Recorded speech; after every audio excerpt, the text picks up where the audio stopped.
To start off, I would say, security concerns vary from organization to organization. When we go out and take on commercial organization, their security concerns are different.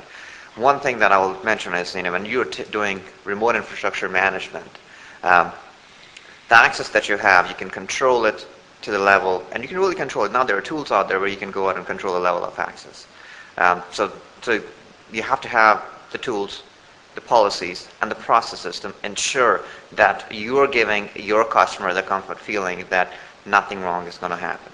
But at the same time, you have to go out and give them ability to go out and monitor the promise that you're making to them. So on the back end, you have to go, or on the front end, you have to go out and give them web interface, a real-time interface where they can go out and really see, at any point of the day, what is really happening to their network, who is working on it, who is actually managing, who is actually making the changes on their network. Now, things that you can offer to your customers, logs, audits.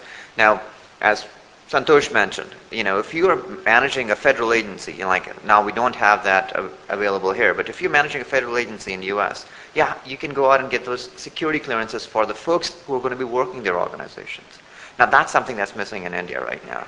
You can't really go out and say, I can get my person cleared that he has done nothing wrong. I mean, NASSCOM has started doing some of the stuff, where they have built a database of people, and you can get their work backgrounds, but it's not that intense. And I think that intensity of where people go out and provide clearance in the U.S., if we can really replicate that, I think nothing stops us to go out and probably provide that services over here.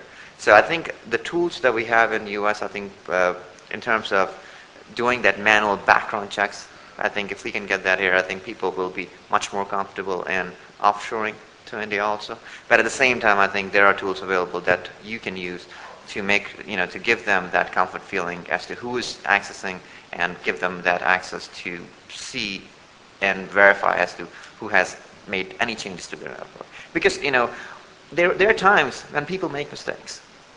How do you really go out and find out actually who did it? I mean, that's where you go in and not only have the tools available to yourself, but also give them to your customers so that you both are sharing the same background. I have 3 points in response to what you asked. First one is, I think what Paul said is very relevant. Most companies, what they do is that the security function is not outsourced to the same provider who's doing the rest of the infrastructure management. Right? So either it is insourced or it is outsourced to another party. So there is a level of control that comes in. Of course, this depends on the kind of security requirements, as Ravinder said, varies from organization to organization. So there could be companies who would let it be with one provider because they've implemented systems that satisfy them. But if they're very, very particular about it, then they would probably adopt a model which Paul was talking about. So that's the first response. Second is more of an observation. It's a comment. Just in case your question is a sign of your concern that security can prevent this. I mean, security issues can prevent remote infrastructure management from happening. I would want to highlight to you that one of the biggest banks, we run their entire servers, databases. The management and administration of those servers and databases is run by us in India. And you can imagine, I mean, a bank would be most particular about the security. So and this is not now, this is 2 years back. We started with them 2 years back. The third point is regarding what about future?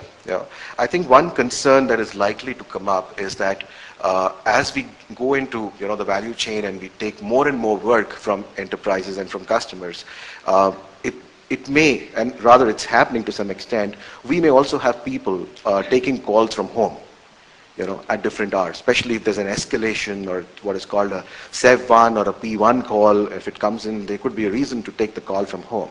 And when you take a call, obviously today it means that you access the systems from the internet.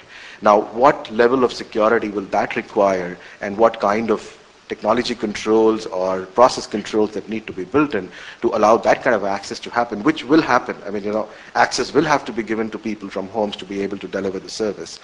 That's a concern which we need to look at, I think. I don't have an answer for that concern right now. Eusebius D'Souza from Toronto Dominion Bank. My question is twofold. One is for the clients and the other one's for the service provider.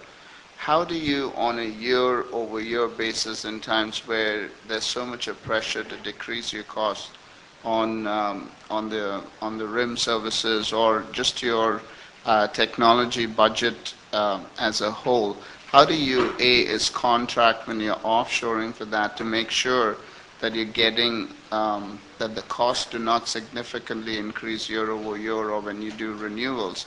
And from a service provider side, how do you ensure that you're doing the things to make sure one of the big reasons for offshoring is cost savings initially and then all the other things that come with it. How do you make sure that that part of it is contracted and it's met year over year?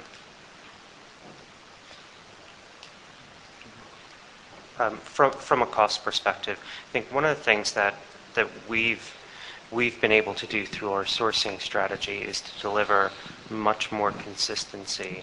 And as we move those capabilities into remote infrastructure management, and we see that now scaling up, we've seen quite a significant, containment of our costs over, say, the past 5 years with our services. While our services have really expanded in scope and the number of countries that we've gone into has expanded. From a contractual perspective, we would just make sure that things like our service levels are aligned with our business expectations. And what we do is we typically have a balanced scorecard looking both in our business and a balanced scorecard with the provider to make sure that the business is getting what they want to pay for. And we would typically contain the costs around, metrics around SLAs. So if the business doesn't want to pay for something through us, we would either relax the SLA or prove the value or demonstrate the value that they're getting through increased SLAs or value from the provider. Yeah. Another view is from a cost savings perspective. Cost avoidance is also cost savings, and as you keep going into a RIM contract, as every year there has to be efficiencies that are generated by having the same vendor do the work. So you have, as you scale, the amount of people that scale up is not necessarily going to be proportional. So there you have some, an example would be when you start off, you probably start off with a ratio of like one person for 20 servers or something. But as you scale to like 1,500 servers, you probably are now, you've changed that ratio. It's more one person to 100 servers. So that scalability, cost avoidance also kind of is cost savings. If your volume stays constant, then you can actually build that into reductions in terms of reducing people year on year, saying my volume is not going to go up, I want to see reductions next year. So those are ways you could probably deal with that issue. I didn't hear him ask for a consulting opinion, so I'll throw it over to the service providers. But I was just going to say that I think Santosh, having been on both sides, has answered the question on both sides. I think. So there is, I really don't have anything to add to what Santosh has said. I think that's what it is. Basically, as a service provider, what we try to do is, it depends on what relationship you have with your service provider in that program. If it's just pure FTE based, there's nothing much that you could do. But if you are going on and the model is really mature where you are at the device base, you can do a lot of things in terms of the process maturity. You can also do automation in terms of the tools itself. So those are the things that you can go out, bring in, and leverage your service provider to go out and have that cost avoidance model where you go out and really look for things that could be avoided in the RIM contract down the road. I mean, you won't see that, in the first year you get those pure labor arbitrage, but in the next 2 to 3 years you look for that cost avoidance from the process efficiency and automation.